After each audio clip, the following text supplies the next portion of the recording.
2nd District Representative Rolando Valeriano. Siya po ang chairman ng House Committee on Public Order and Safety. Magandang umaga po, Kong. Welcome po sa programa. Magandang umaga po at sa lahat po ng nakikinig at nanonood sa palatuntunan natin. Good Opo. morning po. Good morning. Opo, Kong, paano niyo po nasabi na meron pong posibleng paglabag sa anti-hazing law doon po sa pagkamatay ni Rene Baterbonia at itong si Divine Adili?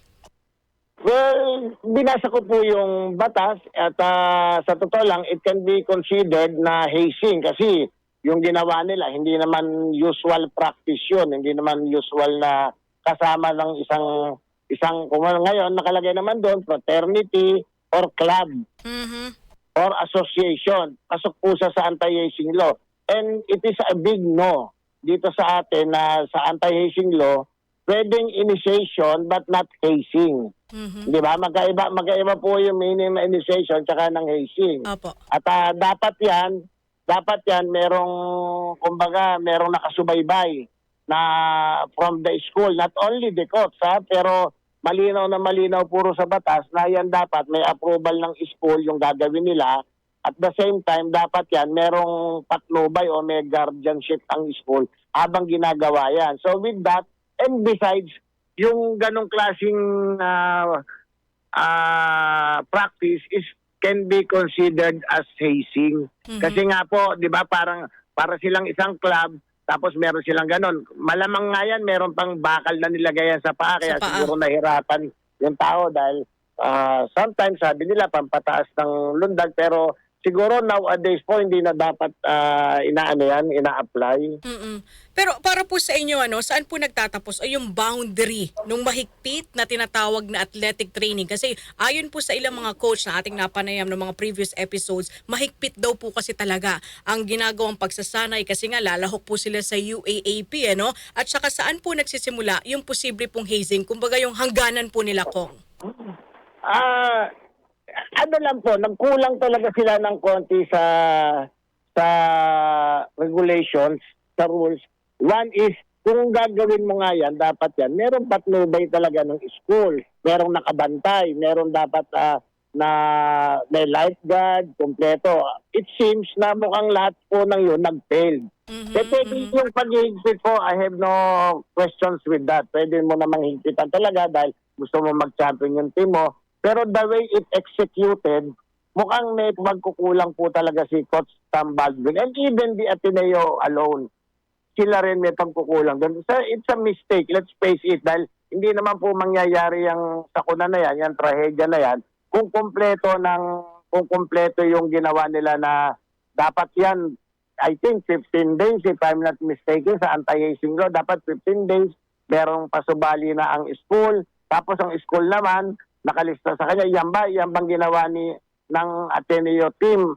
Talaga bang alam ng Ateneo Ateneo officials na talagang pupunta sila roon? Dapat in writing, hindi lang verbal. Malinaw na malinaw. Opo, not verbal.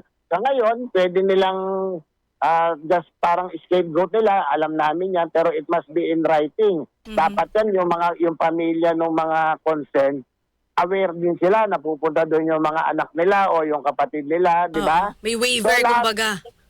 Siguro, I will conduct, di ba, ang investigation in aid of legislation dito sa Kongreso, pagbalik natin, para buksan natin lahat yan. At the same time, not only for Ateneo alone, but for the entire sports community natin. And not only in sports community, dahil marami rin gumagawa ng ganyan, na baka tira lang sila ng tira, gawa lang sila ng gawa, pero hindi nila akalain na pagka dumating na yung problema, ayan na yan. So, tignan po natin. I am willing to conduct as chairman of Public Order and Safety in Congress.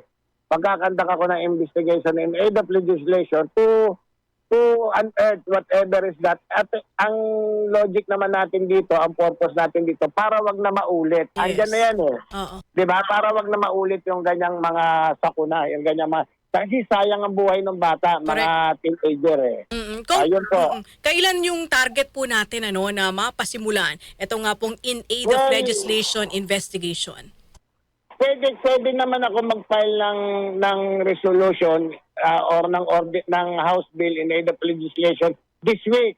Tapos pwede naman kaming mag-hearing din habang mainit pa yan kahit nakabakasyon kami dahil we are waiting for the zona ni Presidente, di ba? Apo, sa pipilitin 27. natin mabuksan para magising din at wag pamarisan not because of di ba na pinag-iinitan natin Ateneo, kundi sayang yung mga bata tsaka naniniwala naman ako na merong kailangan sa training pero baka hindi na kinakailangan pumunta ng Quezon ba yan, Aurora.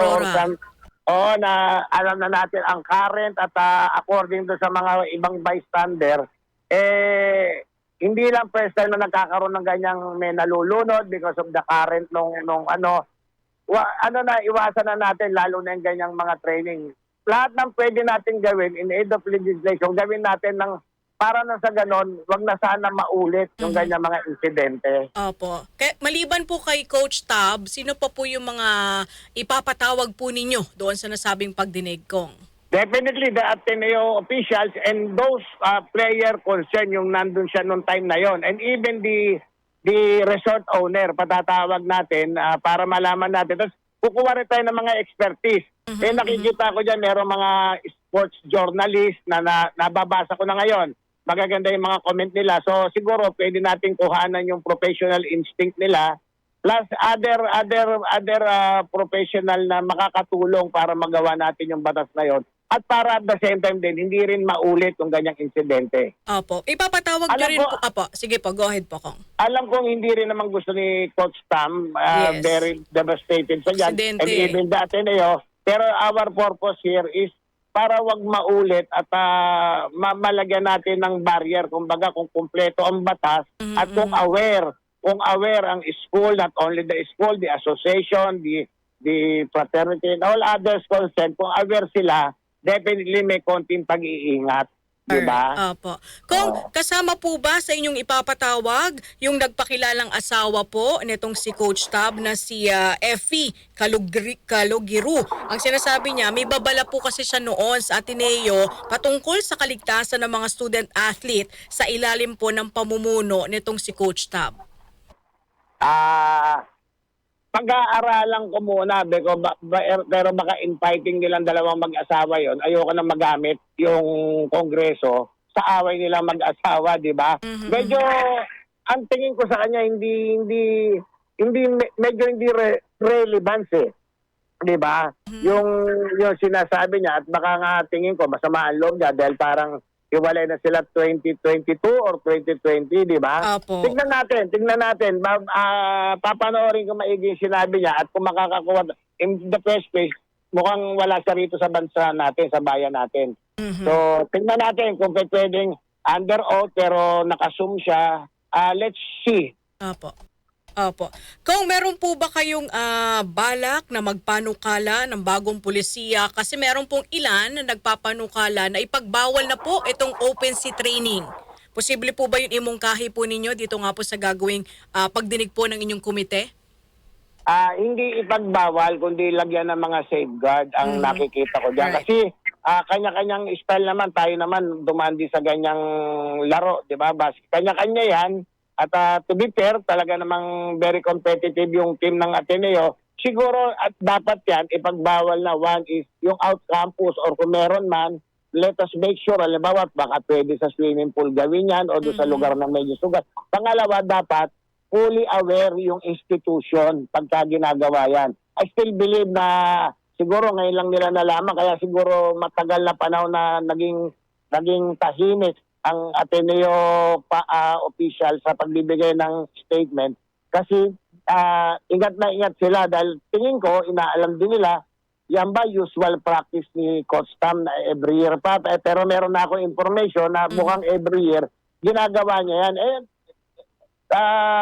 in fairness first time nangyari to so siguro dapat nga lakipan natin to ng batas na para mag-ingat maging aware lahat ng institution, not only the Ateneo, pero lahat ng gagawa ng ganyan, dapat aware sila na may batas na ganyan na kapag ganito, dapat ito yung guidance natin, ito yung ginagawa natin, at para sa ganon, maiwasan yung ganyang mga trahedya. Opo. Pero kung para po sa inyo, nararapat lang po ba na patawan ng lifetime ban itong si Coach Tab? It will depend. Tingnan natin nga sa investigation. That's why I'm calling an investigation in aid of legislation. At makita rin natin kung talagang dapat siyang patawan ng lifetime ban. And I still believe, nag-ano rin naman siya ngayon. Nagdurusa rin naman siya sa nangyari. At tingin ko, hindi niya rin naman gusto. Pero ano yan, let's call a spade a spade. Pagka kinakailangan, why not? Lalabas lahat sa investigation. Pag nakita natin na talagang malaki ang pagkukulang ni Coach Tam and even the Ateneo, then hindi tayo mangingimi na gawin yung dapat na penalty sa kanila. If that is a lifetime ban, why not? Alright. Kong, with that, thank you so much po sa inyong oras at panahon dito po sa aming programa. Mabuhay po kayo at God bless. Salamat po at magandang umaga sa inyo lahat. Ang say ng taong bayan.